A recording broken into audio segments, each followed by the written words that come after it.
አብርሃም ከመወለዱ በፊት እኔ ነኝ። ይሄ ስም ማለት ለአንድ አይሁዳዊ በደንብ ከኛ በላይ አንደርስታንድ ያደርገው። ለምንድነው ሪኮል የሚያደርገው?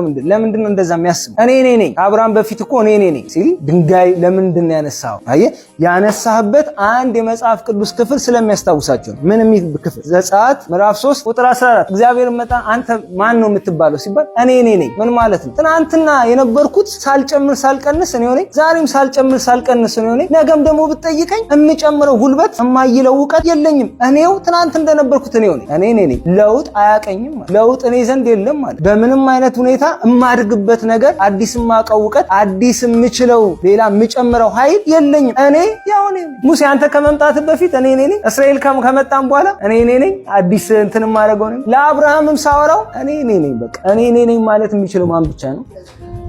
ጭራሽ ሰው ቆሞ እኔ ነኝ ማለት አይችልም። ለምን? ሰውማ እዚህ ጋር ከነበርኩበት አሁን እንኳን ማለት እዚህ ሰከንድ ድረስ ስመጣ ለውጥ አለ። ለውጡን ላላውቀው ይችላል ቢፈተሽ ባዮሎጂካሊ እና በእያንዳንዷ ቀን እያንዳንዷ ሰከንድ ላይ ለውጥ አለ።